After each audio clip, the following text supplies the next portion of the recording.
വൈകിട്ടൊരു 7 മണിയായപ്പോൾ മോന് വല്ലാത്ത വിശപ്പ്. എന്തുണ്ടാക്കി കൊടുക്കും എന്നാലോചിച്ചപ്പോഴാണ് കുറച്ച് മൈദ ഇരിപ്പുണ്ടത് ഓർമ്മ വന്നത്. പിന്നെ കുറച്ച് പച്ചക്കറികളൊക്കെ ഫ്രിഡ്ജിലുണ്ടായി. അത് വെച്ചൊന്ന് തട്ടിക്കൂട്ടി ഒരു സ്നാക്ക് ഉണ്ടാക്കാമെന്ന് കരുതി. അങ്ങനെ 2 കപ്പ് മൈദ എടുത്ത് അതിലേക്ക് കുറച്ച് പഞ്ചസാരയും ഉപ്പും വെള്ളമൊക്കെ ഒഴിച്ച് മൈദ നന്നായി കലക്കി മാറ്റി വെച്ചു. പച്ചക്കറികളായിട്ടുണ്ടായിരുന്നത് കുക്കുംബറും കുറച്ച് തക്കാളിയും കുറച്ച് സവാളയും കുറച്ച് ക്യാരറ്റും, പിന്നെ ഫ്രിഡ്ജിൽ ഷെഷ്വാൻ ചട്നി ഉണ്ടായിരുന്നു. പിന്നെ ഒരു മുട്ട പൊട്ടിച്ച് അതിലേക്ക് കുരുമുളകിട്ട് അതും കലക്കി മാറ്റി വെച്ചു. കുറച്ച് ചില്ലി ഫ്ലേക്സ് എടുത്തു. പിന്നെ കുറച്ച് ബീഫ് ഇരിപ്പുണ്ടായി വേവിച്ചത്, അതും മിക്സ് ചെയ്ത് മാറ്റി വെച്ചു.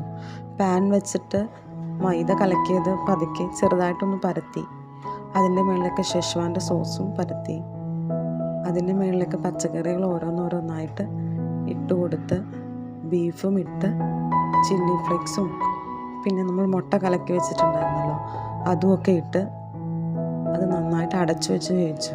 ഇതൊരു പിസയാണോന്ന് ചോദിച്ചാൽ പിസയല്ല, അതുമാതിരി ഒരു സ്നാക്ക് എന്ന് പറയാം. പിസയ്ക്ക് ചീസൊക്കെ ഉണ്ടല്ലോ, ഇതിൽ ചീസൊന്നും ഇട്ടിട്ടില്ല, എന്നാൽ കാണാനും കൊള്ളാം.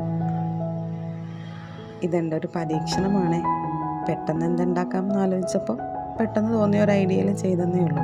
എന്തായാലും കാണാൻ നല്ല ലുക്കുണ്ട്, കഴിച്ചപ്പോഴും കൊള്ളാം, മോന് ഇഷ്ടപ്പെടുകയും ചെയ്തു. അപ്പോൾ എൻ്റെ പരീക്ഷണം വിജയിച്ചു. Thank you.